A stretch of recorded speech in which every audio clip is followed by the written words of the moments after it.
आज मी पार्थला म्हणले होते की आज अवनी दीदी आरती करणार आहे, तुला नाही करायची आरती म्हणून. तर तो लगेच लाइटिंग घेऊन लाइटिंगनंच आरती करायला चालू केला.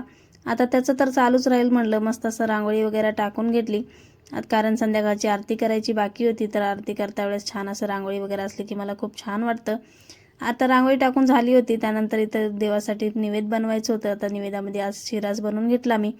मस्त असं शिरा बनवून रेडी झाला होता. त्यानंतर देवाला आणि थोडंसं लड्डू गोपालला आणि आपल्या बाप्पाला तिघांना पण शिरा वाटीमध्ये काढून घेतला.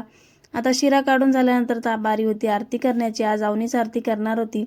छान असं तिने आरती वगैरे करून घेतली. त्यानंतर देवाला निवेद पण दाखवला तिने. आता असे काही गोष्टी ती स्वतः छान करून घेते, मला काही जास्त सांगावं लागत नाही.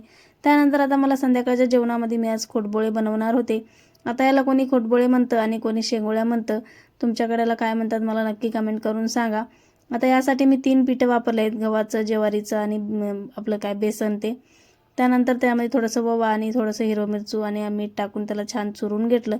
थोडंसं जिरा पावडर पण टाकला होता मी याच्यामध्ये. त्यानंतर इथं जिरं आणि राई टाकून छान पाण्याला फोडणी दिली. ह्यात दुसरं काहीच टाकत नाही मी, फक्त पाण्याचीच फोडणी देते जिरा राई टाकून.